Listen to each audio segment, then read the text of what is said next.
Let me tell you where most marketing stories fall apart. It's not in the middle, it's not in the close, it's right at the start, because most marketers, most business owners are building their story from the wrong side of the table. They're speaking from where they sit, not where their customer is standing.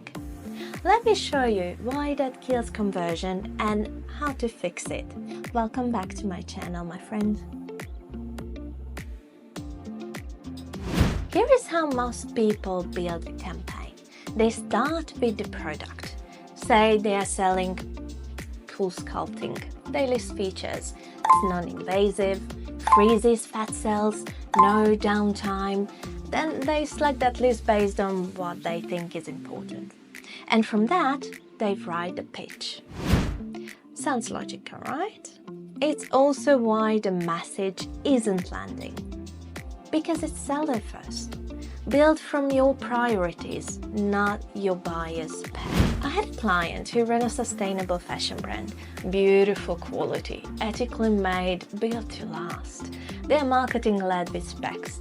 Organic cotton, locally made, plastic-free packaging, certified ethical production, solid features. But conversions? They were flat. We dug deeper. Who's the buyer? Was for women in their late 20s to 40s, busy, conscious customers, tired of fast fashion. Their wardrobes were full, but nothing felt quite right. What they wanted wasn't just a new top. They wanted to feel confident again, put together, like themselves. They wanted clothes that matched their values and their lifestyle.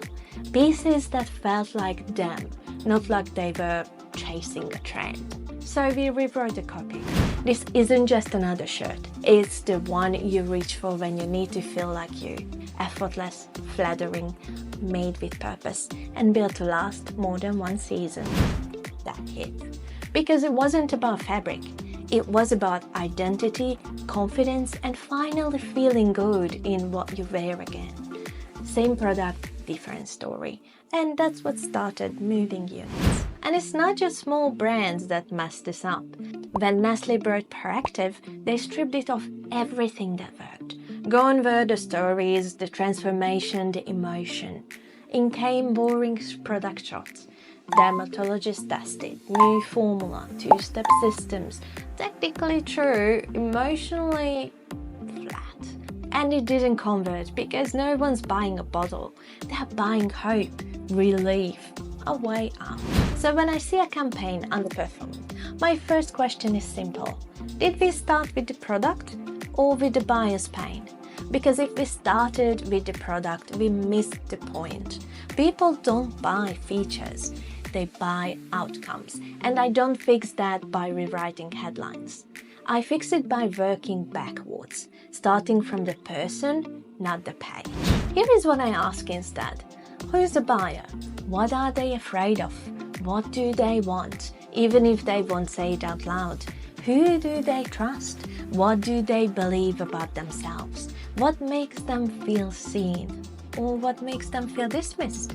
When I have that, then and only then do I write a story. Because now I'm writing to someone, not at them. We had an infomercial once, strong concept, big talent, clean production. Everyone thought it would crash. It flopped. Why? The testimonials were too polished. Great lighting, perfect hair, zero credibility. And it didn't feel like the viewer. So the viewer didn't believe it. You know what finally worked? A last-minute pickup in a bake shop. Bad lighting, tired voice, no make. Just a woman, end of her day, telling the truth. And it landed. Because it felt real. And real sells. So if your product is for middle-aged women, say, navigating body changes, and your testimonial is a 27-year-old model with not an actual client in fine print, you're done before you begin. That's not who your buyer sees in the mirror. And that disconnect, it's fatal. It breaks trust before you said a word. Here is how you fix it. Stop starting with what you've got to sell. Start with the person you are trying to sell it to. Ask yourself, what are they feeling right now? What do they secretly want? What would make them feel seen? What would make them say, this was made for me? Then, and only then, position your product as a bridge. Not the hero, never the hero. The solution to the hero's problem they are already carrying. Your story doesn't start with your features. It starts with their frustration, their fear, their hope, their why. So don't pitch what your product does. Narrate what your buyer becomes.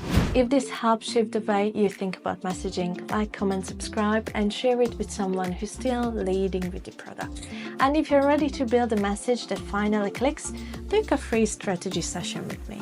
Let's start at the right place, their pain and not your pitch. See you in the next video.